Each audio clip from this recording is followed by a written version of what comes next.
When you hear the word worship, what is it that you think about? I think for a lot of Christians, we think of the term, well, singing. This is reinforced every Sunday when the pastor says, all right, let's stand and worship. And what do? We sing. In this episode, however, I want to talk about the fact that worship is far more than singing. In fact, it includes the idea of beholding, kissing, and sacrifice. Let's dive in.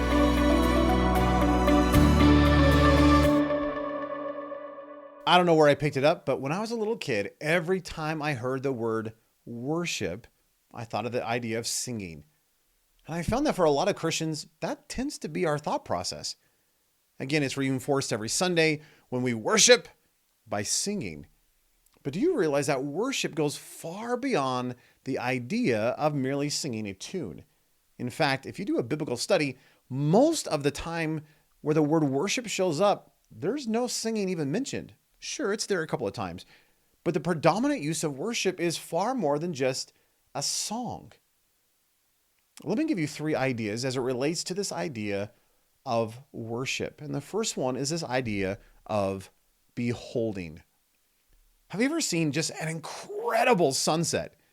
You are beholding this majesty, this beauty, just this incredible picture in the sky. In fact, you're so stirred on the inside, you just have to go, wow. In fact, a lot of us might even grab our phones and get someone on the phone and just say, hey, you got to get outside. Look at the sky. This one is incredible. Do you realize what that is? That is worship. That in the midst of beholding something bubbles up within you and you just can't help yourself. It just comes out of you.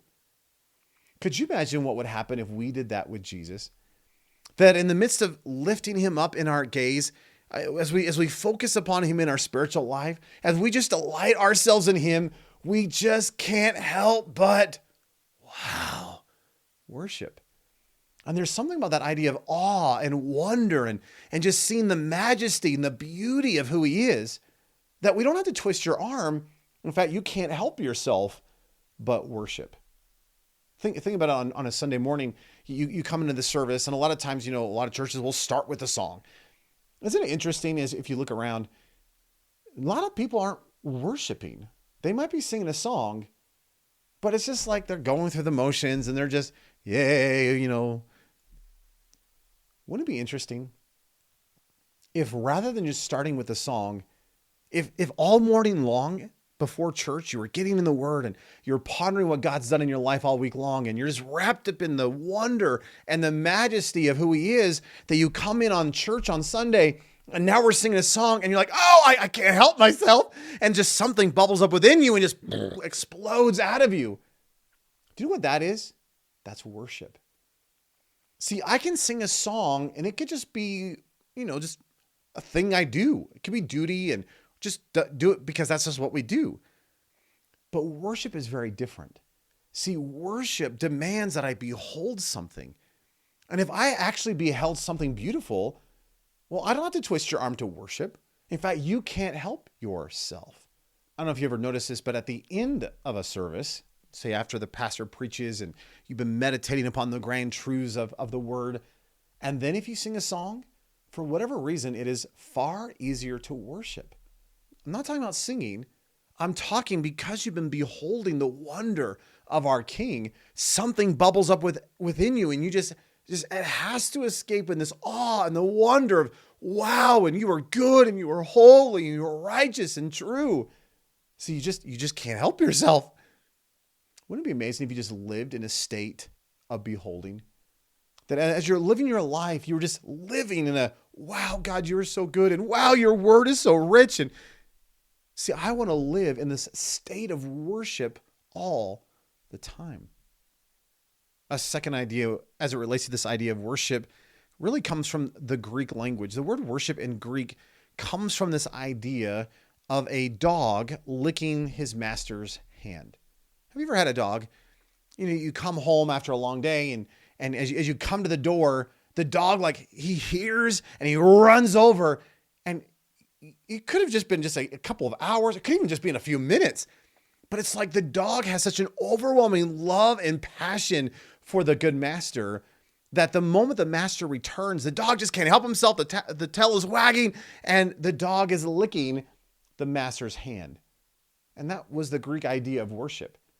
Could you imagine, again, in this idea of beholding, that in the midst of seeing who God is and the majesty and the richness of his life, that any time I just run over to him and it's like I'm like a dog licking the master's hand. Now, I understand that's awkward as it relates to Jesus, but do you realize how beautiful that is in light of this idea of worship?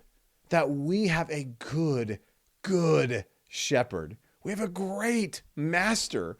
And as such, even if he's gone for a mere moment and he turns, there you are again. Have you ever met a couple who's engaged? It's kind of ridiculous in my mind, truth be told, because it's like I can never have conversations with these people because they're just in la-la land. You know, you ask them, like, how are you doing? Oh, she's so wonderful. And, how's the weather? Beautiful. They are so lost in the lovey-dovey stuff. Could you imagine having that with Jesus? I'm not talking about where you're not functional, but what I'm saying is, could you imagine just getting into the Word throughout the week? And as you're getting in the Word, you're seeing who he is and you're understanding his person and your love for him is growing and increasing. And as you get to know him, you have a greater fervor and passion for him and you just begin to worship.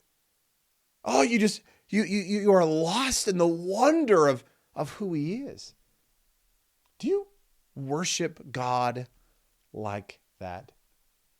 Or does worship in your life tend to be more of that arm twist thing where someone's having to coerce you into worship? All right, gather around, and we want you to worship. Do you realize how hard it is? Imagine, let's use our sunrise or sunset illustration again. Could you imagine you're looking at, say this back wall, and I'm looking at you and say right behind over here behind you is this majestic, this huge window, and it has this incredible sunset. And here's the song leader, and they're staring out at the sunset going, whoa, this thing is so immense. Whoa, this thing is so beautiful. Hey, we should all sing about the sunset. And of course, they have the lyrics on the screen behind me, and you're looking at the wall going, beautiful sunset. Oh, glorious sunset. Yay, sunset. Do you know what you should do? Is I should get you as the song leader, be like, okay, turn around, look back there, look at this sunrise, or look at this incredible sunset, look at the colors. Now say something great about the sunset. I wouldn't have to coerce you. So could you imagine, as it comes to the worship of our God, that God has revealed himself in the most incredible ways? That as you open this book, this is a sunset. This is a sunrise, a beauty, a majesty. And if you would just get to know him, you couldn't help yourself. There would be something that would bubble up within you. And like a dog licking the master's hand, you would just, as you beheld who he is, you just would just have to, worship. And you would just be just bubbling forth with good things to say about our God. Could you imagine, or maybe I can even encourage you this Sunday, what if you would go to church? But before you go to church, what if you just spend time meditating upon our God? What if you would just ponder Jesus and his work upon the cross? And what if you'd read through some of the Psalms or read through the Gospels? And what if you just recognize all that he has done for you? What if you just ponder your life and just think about all the different ways that God has encountered your life and he's saved your life and moved in your life and preserved your life, and then go into service and see if you can't help but worship.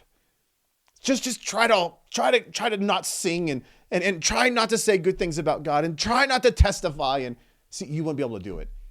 Because I am so convinced that if we would just behold him, if we could just see who he is, if we could just be lost in the wonder and awe of our God, you could not help but worship.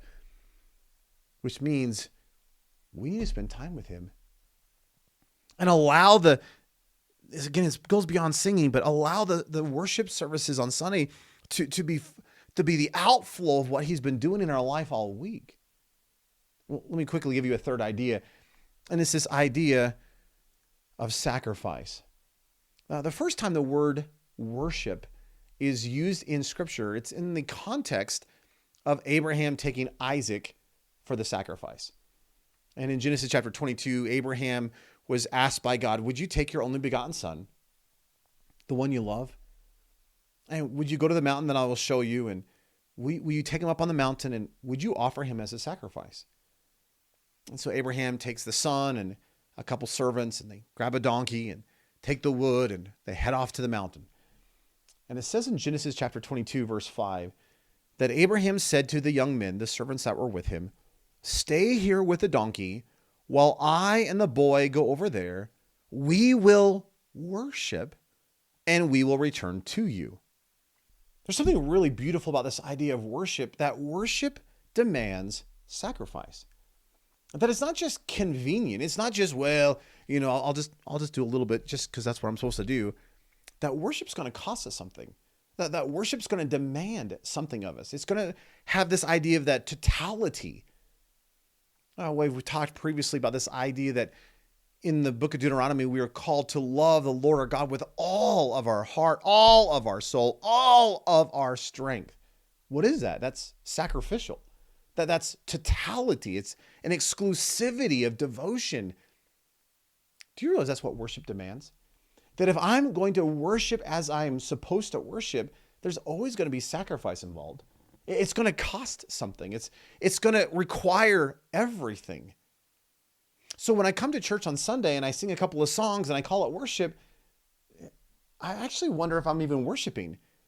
It's when I go and out of the emotion and out of the reality and out of what God's been doing all week and out of the beholding and out of the oomph of my very being, when I just, I don't care who's watching. I don't care what anybody thinks of me. Lord, you are worthy. You deserve the glory. And therefore, Lord, I am going to worship you, not just in song, but with my life, with my lips, with this tongue. Lord, may every aspect of my life be pleasing unto you. Do you realize that worship is not something that we do, like, you check it off a list? Worship is just how a Christian lives. That this idea of that I am to be a sacrifice. I don't just do worship as sacrifice, but I am the sacrifice. Paul said in Romans chapter 12, verse 1, "Therefore I exhort you, brothers, by the mercies of God, to present or yield your bodies as a sacrifice, living, holy, and pleasing to God, which is your spiritual service of worship." Again, you see this idea of worship and sacrifice being connected. But I am the sacrifice. That there's the totality of my life that is given under the authority of Christ, and saying, Lord, you can have and do with my life whatever you want to do. Spill and spend this life for your glory, for your honor, for your majesty. Do you recognize that worship is everything you do as a Christian? Or maybe I should say it this way: everything you do should be as worship. Paul reminds us in Colossians chapter 3, verse 17, that whatever you do in word or in deed, do all in the name of the Lord Jesus, giving thanks to God the Father through him. And in 1 Corinthians 10:31, Paul says, "Whether then you eat or drink or whatever you do, do all to the glory of God." Do you recognize that everything should be worship in our lives? So let's take the Sunday service idea. You go in and you sing a song. What is that called?